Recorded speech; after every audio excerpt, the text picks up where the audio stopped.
warahmatullahi wabarakatuh. Bagaimana kabarnya anak-anak? Semoga sehat selalu ya. Hari ini kita akan kembali membahas mengenai ekosistem pada bab 7. Pada pertemuan yang lalu kita sudah membahas mengenai komponen-komponen apa saja yang ada di dalam ekosistem. Nah, pada pertemuan kali ini yang akan kita bahas adalah interaksi dalam ekosistem. Sebelum kita membahas lebih jauh antar interaksi, sebelumnya saya ingin bertanya kepada anak-anak, pernahkah kalian pergi ke suatu tempat, kemudian melihat sekeliling, kemudian menemukan adanya kumbang atau kupu-kupu yang hinggap pada sebuah bunga? Nah, antara kumbang atau kupu-kupu dengan bunga itu dinamakan interaksi. Sebetulnya apa itu interaksi?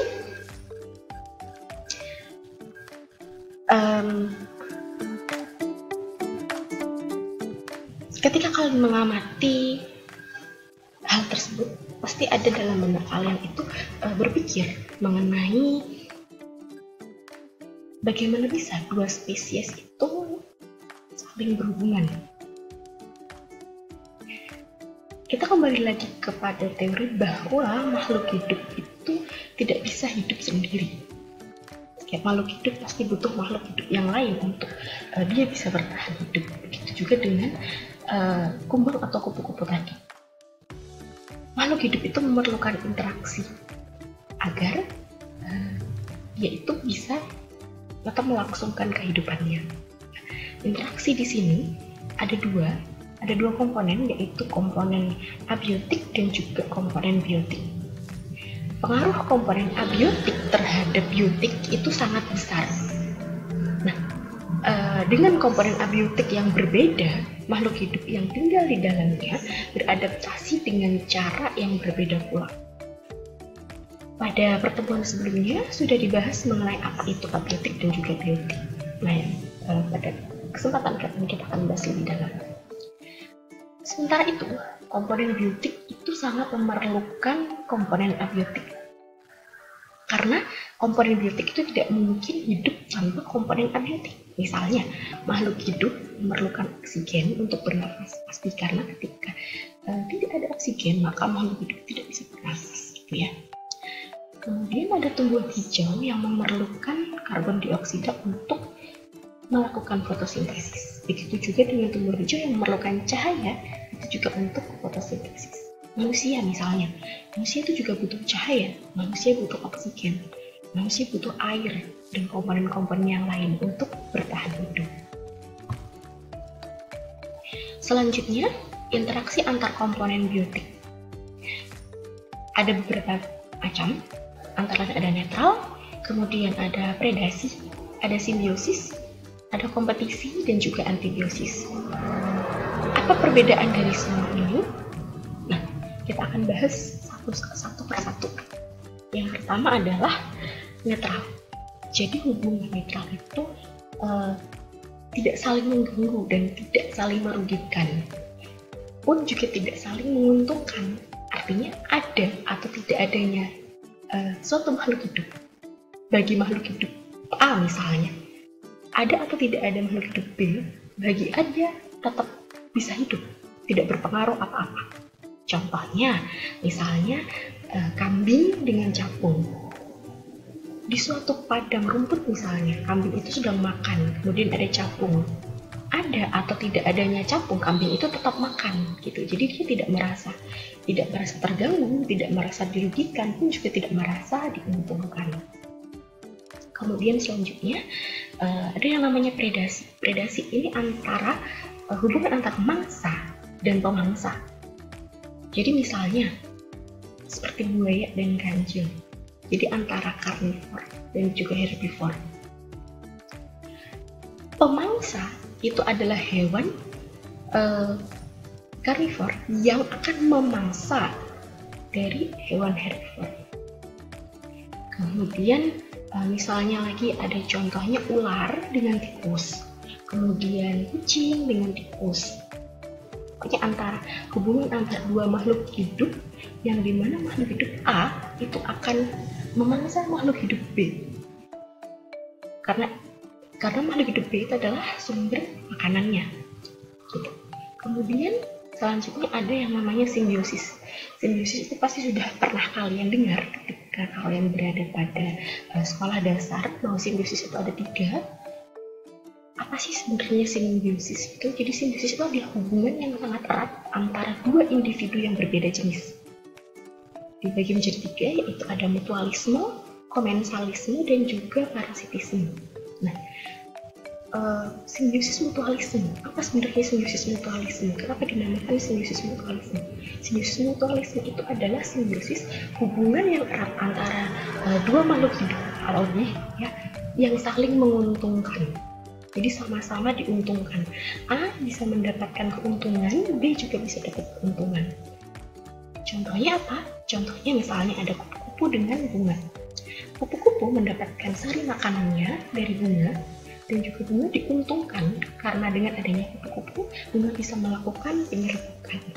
Dan masih banyak lagi contoh-contoh tumbuhan maupun hewan yang saling menguntungkan. Selanjutnya ada komensalisme. Komensalisme ini adalah hubungan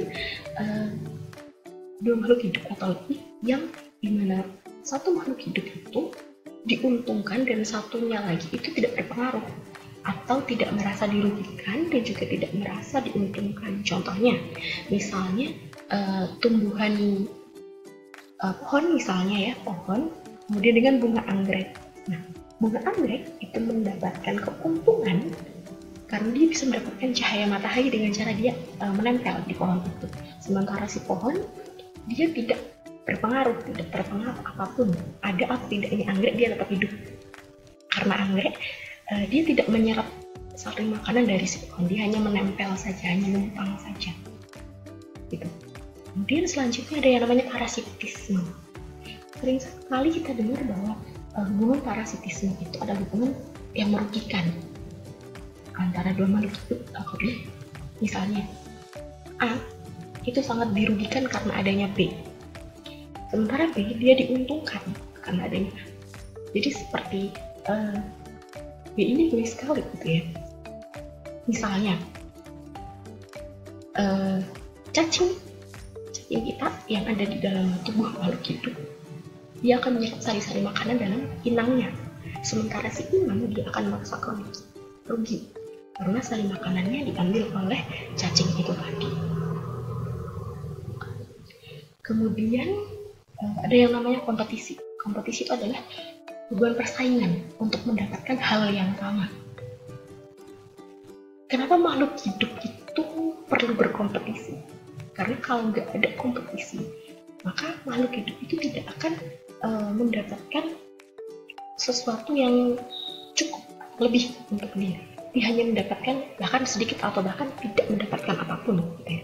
Misalnya, dalam suatu padang rumput, di situ ada kuda, ada rusa, kemudian ada kambing, ada sapi, yang sementara semuanya itu adalah hewan-hewan herbivore yang akan makan rumput yang sama. Nah, di dalam padang rumput itu terjadilah kompetisi antara hewan-hewan herbivora yang tadi untuk mendapatkan hal yang sama. Hal yang sama itu apa? Yaitu rumput. Kemudian sama seperti kita manusia, kita juga harus berkompetisi ya, untuk mendapatkan hal yang sama. Saya ibaratkan dalam hal ini adalah ilmu. Kita sama-sama belajar dalam satu ruangan. Nah, kita juga harus berkompetisi untuk mendapatkan ilmu yang lebih. Maka ketika kita sudah mendapatkan A di kelas, kita juga harus mencari sumber-sumber ilmu yang lain yang berkaitan dengan materi dari luar. Supaya apa? Supaya kita mendapatkan hal yang sama, yaitu ilmu dengan lebih banyak atau lebih baik gitu. Kemudian ada yang namanya antibiosis. Antibiosis adalah hubungan antara salah satu individu yang bisa menghambat pertumbuhan dari individu yang lain. Contohnya adalah adanya jamur Penicillium notatum dengan bakteri. Jadi misalnya nih, ketika kita sakit, sering banget kan dokter itu bilang kita dapat antibiotik. Nah, antibiotik, antibiosis itu hampir sama gitu ya. Jadi kita diberi antibiotik. Antibiotik itu menghambat pertumbuhan bakteri atau virus yang ada di dalam tubuh kita. Jadi antibiotik itu adalah makhluk hidup yang memang sudah diolah sedemikian rupa hingga menjadi antibiotik, kemudian dimasukkan ke dalam tubuh kita. Di dalam tubuh kita dia bekerja untuk menghambat pertumbuhan dari parasit atau bakteri atau virus yang ada di dalam tubuh kita. Begitu. Kemudian selanjutnya ada yang namanya dinamika populasi. Jadi ketika kita membahas tentang interaksi, kita juga akan membahas mengenai dinamika. Dinamika itu apa? Dinamika populasi itu adalah naik turunnya suatu populasi yang disebabkan oleh faktor-faktor tertentu. Contohnya, interaksi antara predasi yang mempengaruhi terjadinya dinamika populasi. Jika populasi mangsa meningkat, maka populasi predator akan mengikutinya.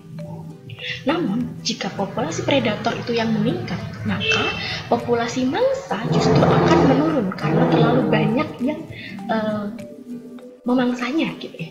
Kemudian interaksi antar kompetisi juga bisa mempengaruhi dinamika populasi.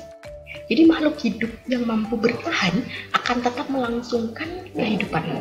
Seperti misalnya interaksi pada singa, harimau, hyena dalam memperebutkan makanannya. Kemudian adanya juga berbagai bencana alam yang terjadi di bumi, misalnya seperti gunung meletus, tsunami, itu juga mempengaruhi dinamika populasi. Lahar panas dari letusan gunung itu bisa merusak lingkungan dan mengakibatkan kematian. Kemudian tidak hanya itu, ternyata aktivitas manusia juga bisa menyebabkan dinamika populasi. Misalnya, adanya penebangan liar di hutan, pembangunan jalan, perburuan hewan, dan juga pencemaran lingkungan. Kalau misalnya kita melakukan perburuan hewan dalam jumlah yang wajar, karena kita memang misal kita butuh itu untuk kita konsumsi gitu ya, dalam jumlah wajar itu tidak masalah. Tapi ketika itu sudah dieksploitasi, sudah secara besar-besaran dan menyebabkan hewan-hewan tersebut punah, itu yang tidak boleh. Kemudian karena hal itu sangat mempengaruhi populasi yang selanjutnya. Oke, kita hidup di zaman sekarang mungkin kita oke-oke aja, tapi kita nggak tahu anak cucu kita, anak turun kita nanti seperti apa ketika salah satu populasi hewan atau tumbuhan itu punah. Apa yang akan terjadi gitu ya. Jadi kita itu sebetulnya nggak boleh egois ya. Kita mengambil dari alam itu ya sewajarnya aja, sebutuhnya aja, nggak usah lebih gitu ya. Karena kita juga memikirkan tentang kehidupan yang selanjutnya, bukan hanya kehidupan yang saat ini gitu ya. Kemudian adanya aktivitas yang merusak ekosistem. Pasti ketika kita melakukan suatu eksploitasi, itu pasti kita merusak ekosistem yang ada dan menyebabkan menurunnya populasi tumbuhan atau hewan tertentu. Oke, sekarang mari kita berpikir. Jika rantai makanan, salah satu komponen dalam rantai makanan itu punah, maka keseimbangan antara rantai makanan itu akan terganggu atau bisa juga malah hilang sama sekali. Misalnya, apabila populasi burung itu punah, maka ulat yang ada di sawah atau ada di taman atau ada dimanapun itu akan berkembang biak dengan lebih cepat, lebih banyak, karena nggak ada yang mangsa dia tetap hidup gitu ya. Nah, tanaman pasti akan rusak atau punah karena dia dimakan oleh si ulat tadi dan semuanya bisa menjadi punah. Maka begitu seterusnya, dan ini menyebabkan keseimbangan rantai makanan akan terganggu, bahkan hilang sama sekali dari ekosistem. Gitu ya. Terima kasih untuk hari ini. Semoga apa yang telah kita pelajari menjadi tabungan ilmu untuk kita. Semoga bermanfaat. Tetap semangat. Assalamualaikum warahmatullahi wabarakatuh.